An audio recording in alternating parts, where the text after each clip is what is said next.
Coping with labour challenges faced as a region was the focus of the 8th International Labour Organization for Caribbean Labour Ministries Conference.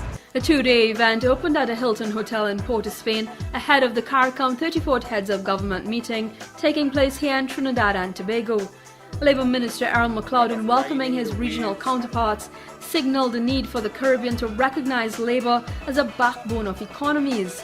He adds that a clampdown on poor labour standards meant a clampdown on poverty. The ebb and flow of the global tide is most evident, and we in the Caribbean must ensure that we are ready, able and capable of not only staying afloat, but of riding the waves to propel our growth.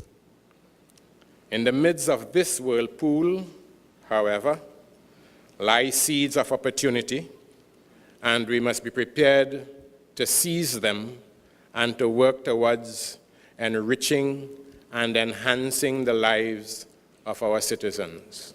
Echoing similar sentiments is Secretary General Erwin LaRocque, who notes the rise in youth unemployment in the region as one of the many issues that need urgent tackling. One solution to the problem he raised was the development of the CVQ, Caribbean Vocational Qualifications. Particular significance and concern is a rising level of youth unemployment, which has in some instances contributed to the widening poverty gaps and rising levels of disenchantment, crime and insecurity. It is no surprise, therefore, that at the 34th meeting of the Conference of CARICOM Heads of Government, to be hosted in this very venue later this week, will devote a considerable part of its agenda to focusing on the future of our economies and examining options for charting a course. The development of the Caribbean Vocational Qualification, the CVQ, based as it is on occupational standards, developed in conjunction with industry, is a step in the right direction and will render school leavers more readily employable. The CVQ also provides the impetus and opportunity for persons in the workplace to update their skills and have them certified.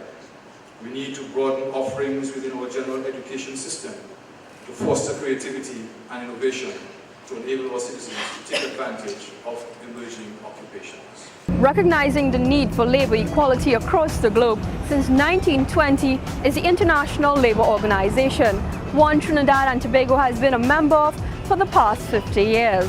Visiting the region for the Labour Conference is recently appointed ILO Director General Guy Ryder, who added to the school of thought with regards to the decent work agenda and specific policies targeting youth and the creation of jobs through the small enterprise development sector. With 200 million unemployed in the world, it is simply not enough that our economies grow.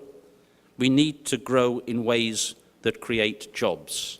The spectre of jobless growth is a reality, and we need policies to overcome it.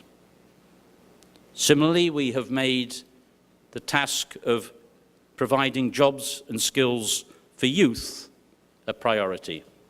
It is no exaggeration, it is no cliché today, it is not idle rhetoric to speak of the lost generation of young people, the jobless young. It's not a spectre for the future, it's a reality of today, and we must react to it.